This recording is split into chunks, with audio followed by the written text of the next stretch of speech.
When I was 27 years old, I left a very demanding job in management consulting for a job that was even more demanding, teaching. I went to teach 7th graders math in the New York City public schools. And like any teacher, I made quizzes and tests, I gave out homework assignments. When the work came back, I calculated grades.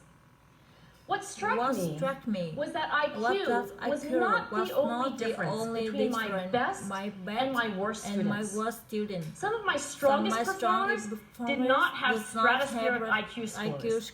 Some of my smartest kids weren't doing so well. And that got me thinking. The kinds of things you need to learn in 7th grade math, sure, they were hard. Ratios, decimals, the area of a parallelogram.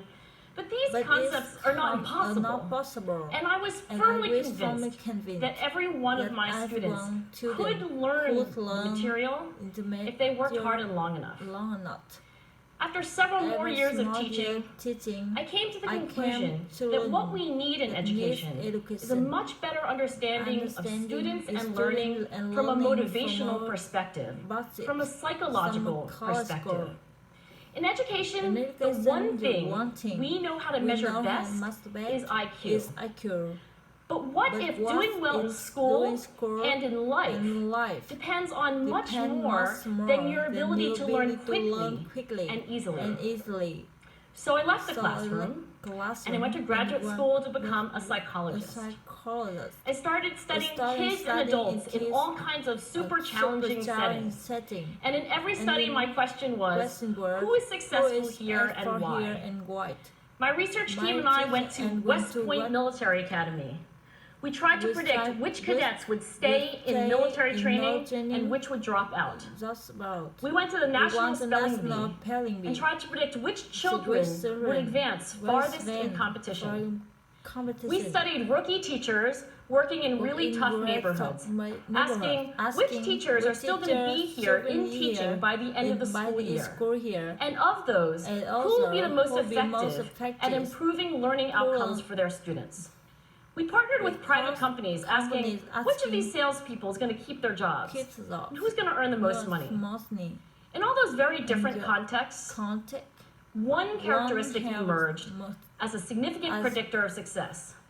And it wasn't social intelligence, it wasn't good looks, physical health, and it wasn't IQ.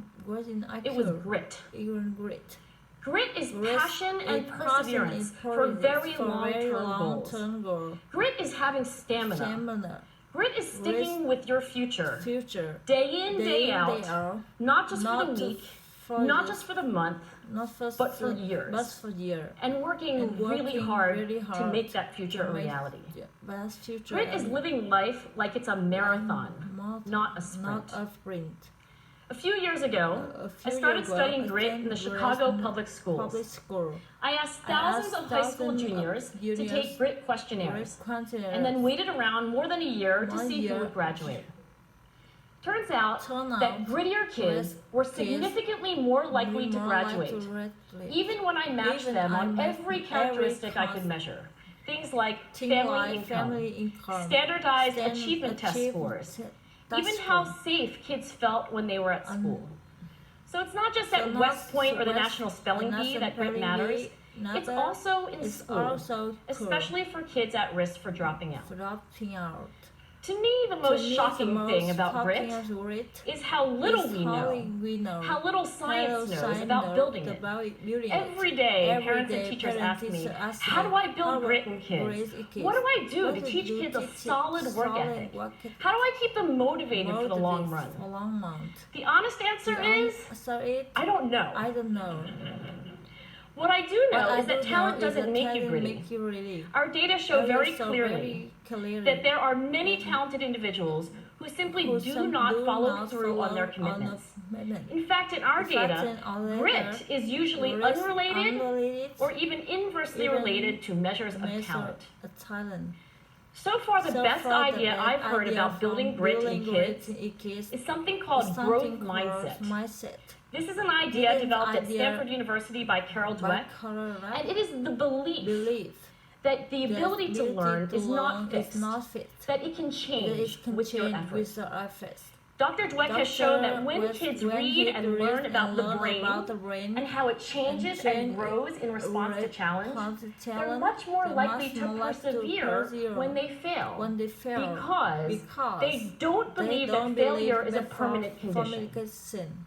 So growth mindset is a great idea for building grit, but we need more. And that's where I'm going to end my remarks, because that's where we are. That's the work that stands before us. We need to take our best ideas, our strongest intuitions, and we need to test them. We need to measure whether we've been successful, and we have to be willing to fail, to be wrong, to start over again with lessons learned. In other words, we need to be gritty about getting our kids grittier. Thank you.